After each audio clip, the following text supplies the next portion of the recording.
So I'm a little late to the party on this one in terms of talking about it out in the public, but I did see opening weekend Shang-Chi and the Legend of the Ten Rings, the newest Marvel film, based on a character that I'm going to say 99.9% of the public has never heard of. It was a 70s comic initially called Master of Kung Fu, and it was a blast. This movie was a total blast.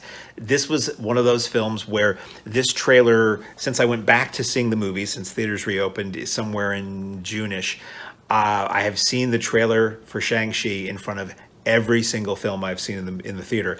And I know why studios do that and why theaters do that is they want everybody to know about it, everybody to get excited, everybody to go. But if you're somebody like me who goes to the movies a lot, you start to hate these movies that you have to see the trailer for in front of every movie. Candyman was one of them. This was another. At any rate, this far exceeded my expectations from that trailer that I saw 200,000 times. It stars Simu Liu as Sean, son of Tony Leung. Tony Leung is a guy who's been in Hong Kong movies for decades, one of the classic Hong Kong action and drama, actually, film actors, and actually more drama than action. And Tony Leung is this guy who's like a warlord, and he's been around forever, and he has these amazing rings that he keeps on his wrists that allow him to do superhuman fu and all kinds of moving things with his hands and all kinds of stuff. And basically, you know, the warlord in olden days doesn't really age, lives forever, is able to become basically a gangster in modern day China and Hong Kong. And his son, who he has trained to be a warrior and take over his empire one day, is Shang-Chi. One thing leads to another. Shang-Chi runs away from that life, grows up, lives in modern day San Francisco, where he's a parking lot attendant. He and his best friend, or more than friends, Awkwafina, are just these sort of ambitionless parking lot attendants. And as a youth, young Sean, aka Shang-Chi, was given this pendant by his mother, who died many years ago. And some bad guys with like some these weird, crazy sci-fi Marvel martial arts bad guys shows up with no hand, but he can put attachments in it, which is if you don't have a hand, why not go with the attachments? He and basically this insane fight ensues on a San Francisco city bus that where suddenly Shang-Chi displays to all that he is a martial arts badass. And it's a really cool martial arts fight on this moving out of control bus on the San Francisco streets. And you know, so the movie sort of takes its time to that point, and then it goes off with a bang. So it's a bad guys trying to get the thingy movie, and then it's Shang-Chi trying to go back to China to find his sister and say, well, what's going on? Somebody might be sent to kill you because we both have these little thingies. And from then on, it just takes off like a rocket.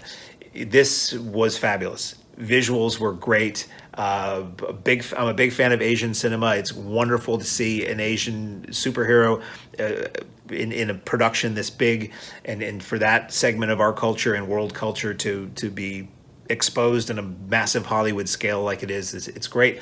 The kung fu is badass, and 90% of the time wonderfully rendered so you can see what's going on, which is something that Hollywood seems to have forgotten for, I used to say the last decade. For the last couple of decades, Hollywood moved into this thing where they think if people want to be excited, they have to be presented with something they can't visually comprehend. This movie doesn't do that, or it does very little of that, which is great. And you have Ben Kingsley in this movie. I would say it's a big surprise, and I don't want to give it away, but he's really in this film in a pretty major way. Ben Kingsley reprises his role from, I want to say it was Iron Man 3, where he played the Mandarin. He shows up and he's hilarious. There's a Planet of the Apes joke that only I was laughing at in the theater. I really wish I had seen this movie like opening weekend in the theater with all the Marvel fans who would, you know, get all the in-jokes. And because I saw it in IMAX, but I saw it at like a matinee after it had been out for a week, and there was like 10 people in the theater. This was a movie that would have played great with a big crowd, because I would have loved to hear people cheering at the end of the fights and all the amazing stuff. We ultimately go into this sort of what I would call fantasy world, where you see CGI renditions, but you see real world examples of things that you've seen as Chinese cultural mythos and iconography in drawings and in statues for generations, if not millennia.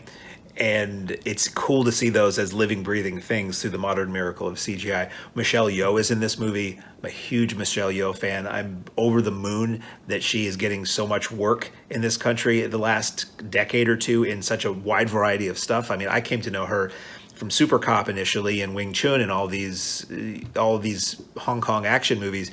And it's wonderful to see her doing drama and action and sci-fi and all kinds of stuff. And you get to see her bust out the foo in this movie, but she's just friggin' Michelle Yeoh, and she's wonderful.